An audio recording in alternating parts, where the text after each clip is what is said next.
Ada seorang sahabat Nabi, namanya adalah Amr bin Al-As bin Wa'il bin Hisham bin Sa'id bin Sahm Al-Qurashi As-Sahmi. Di antara jasa besarnya adalah ketika Umar bin Al-Khattab radhiyallahu an mengutuskan beliau untuk membuka Mesir dan beliau berjaya menunaikan amanah tersebut. Amr bin Al-As merupakan salah seorang pahlawan yang sangat terkenal sekaligus seorang ahli politik Islam yang cemerlang. Beliau terkenal dengan kecerdasan dan kepintarannya mengatur strategi. Jangan lupa subscribe, like, dan share. Hashtag Mokasi Manfaat.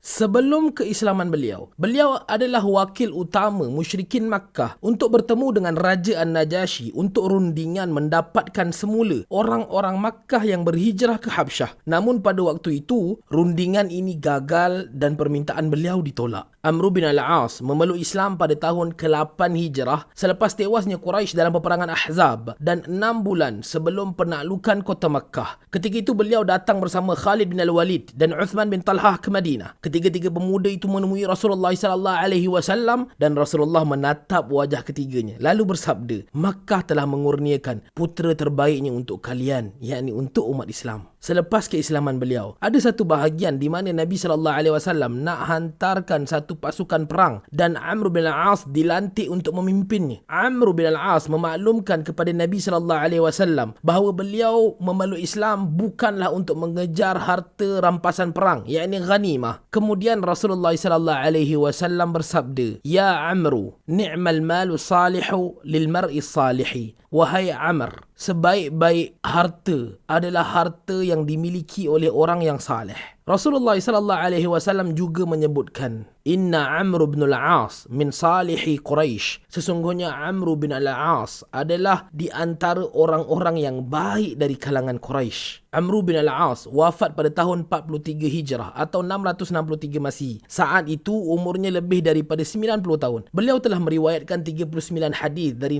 Nabi SAW. Ketika beliau sedang nazak, anaknya Abdullah bin Amr datang menemuinya. Abdullah melihat ayahnya yang tercinta sedang menangis. Lalu beliau berkata, "Wahai ayahanda, bukankah Rasulullah SAW telah memberikan engkau khabar gembira?" Kemudian Amru menghadapkan wajahnya dan mengatakan, "Aku mengalami 3 fasa perjalanan hidup. Dulu aku adalah orang yang sangat membenci Rasulullah SAW. Aku sangat gembira kalau aku berjaya menangkapnya lalu membunuhnya dengan tanganku pada waktu itu. Seandainya aku wafat dalam fasa ini, aku pasti menjadi penghuni neraka. Hari ini tidak ada seorang pun manusia yang lebih aku cintai melainkan Rasulullah SAW. Mataku sentiasa membayangkan dirinya. Aku segan untuk menahan pandanganku, menatap matanya saat matanya menatap mataku, kerana aku terlalu menghormatinya. Kalaulah sekiranya aku dipinta untuk menjelaskan fizikal baginda, mungkin aku tak akan mampu, kerana aku tidak pernah menahan mataku kepada Nabi SAW kerana rasa hormatku kepadanya. Kalau aku wafat dalam keadaan ini, aku berharap aku dimasukkan ke dalam syurga."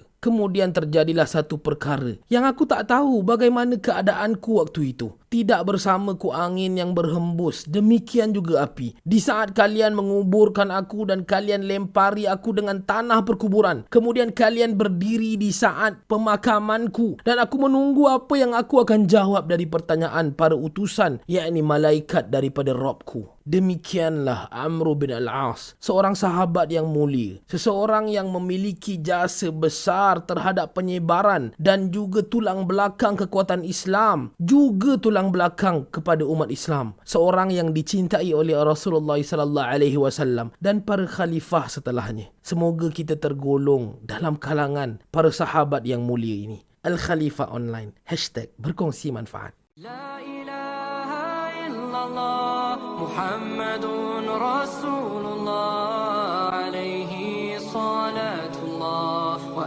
alihi